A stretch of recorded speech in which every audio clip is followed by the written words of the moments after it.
warahmatullahi wabarakatuh. Nama saya Nurul Zaini Deviandri, nomor absen 33. Video ini khusus saya buat sebagai pemenuhan tugas rutin pada mata kuliah Penjas dan Kepramukaan, Prodi Pendidikan Guru Sekolah Dasar, Universitas Negeri Medan.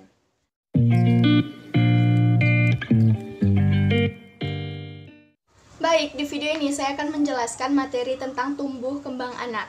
Perlu diketahui teman-teman bahwasannya setiap guru, khususnya guru sekolah dasar, perlu untuk mengetahui serta menguasai hal-hal yang berhubungan dengan tumbuh kembang anak. Mengapa demikian? Alasannya adalah pertumbuhan pada anak terjadi begitu cepat. Jadi jika Anda sebagai sang guru salah dalam penerapannya, khususnya dalam perlakuan fisik, dikhawatirkan akan mempengaruhi pertumbuhan dan perkembangan si anak, termasuk juga I'll go to bed every night at 4 in the morning. tumbuh kembang anak. Jika kita perhatikan kata per kata dalam kalimat tersebut, dapat kita ketahui bahwasannya kalimat tersebut merujuk pada bahwasannya setiap anak pasti akan mengalami yang namanya pertumbuhan dan perkembangan. Pertanyaannya, apa itu pertumbuhan? Apa itu perkembangan? Jadi di sini saya akan jelaskan satu persatu terlebih dahulu dari pertumbuhan. Pertumbuhan anak adalah pertambahan dimensi pada tubuh anak, yaitu bertambahnya ukuran fisik dan struktur tubuh secara sebagian atau keseluruhan sehingga dapat diukur dengan satuan panjang dan juga berat. Contohnya adalah ukuran lingkar kepala anak. Itu pasti berbeda dari dia baru lahir, bayi, menjadi balita, lalu setelah itu pasti akan berbeda teman-teman. Dan contoh lainnya juga adalah ukuran panjang tangan dan kaki. Itu pasti berbeda, itu bisa diukur. Sekarang kita menuju ke perkembangan anak. Perkembangan anak adalah maturasi organ pada tubuh anak, terutama sistem saraf, berupa serangkaian perubahan-perubahan yang terjadi secara progresif sebagai akibat dari hasil proses kematangan dan juga pengalaman. Contohnya adalah seperti yang kita ketahui bahwasannya bayi ketika baru lahir, ia hanya bisa telentang saja. Namun dengan bertambahnya usia, ia akan bisa mulai tengkurap, lalu merangkak, berdiri, berjalan, lalu berlari.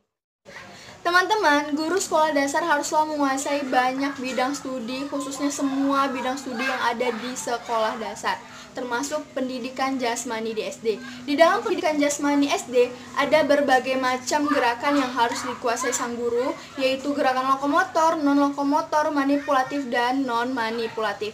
Lagi-lagi di sini saya akan menjelaskan semua itu dimulai dari gerakan lokomotor.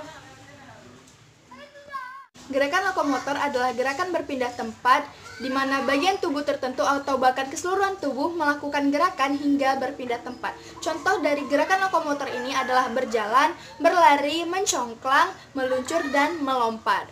Selanjutnya ada gerakan non-lokomotor. Pastinya gerakan non-lokomotor ini adalah kebalikan dari gerakan lokomotor, di mana gerakan ini melakukan suatu gerakan tanpa memindahkan tubuhnya ke tempat lain, atau disebut juga dengan gerakan di tempat. Jadi contoh dari gerakan non-lokomotor ini adalah sikap lilin, melenting, mendorong, dan menarik. Next, ada gerakan yang namanya gerakan manipulatif. Gerakan manipulatif adalah gerakan berupa tindakan untuk mengontrol suatu objek dengan menggunakan tangan ataupun juga dengan menggunakan kaki. Contoh dari gerakan manipulatif ini adalah gerakan melempar, menangkap, memukul, memantul, dan juga menendang. Lalu yang terakhir adalah gerakan non-manipulatif. Gerakan non-manipulatif tentu saja adalah kebalikan dari gerakan manipulatif, di mana gerakan non-manipulatif ini bukan bertujuan untuk mengontrol suatu objek. Contoh dari gerakan non-manipulatif ini adalah mengangkat benda, seperti mengangkat botol ini. Itu dia video dari saya berisi penjelasan mengenai tumbuh kembang anak. Lebih dan kurang saya mohon maaf. Assalamualaikum warahmatullahi wabarakatuh.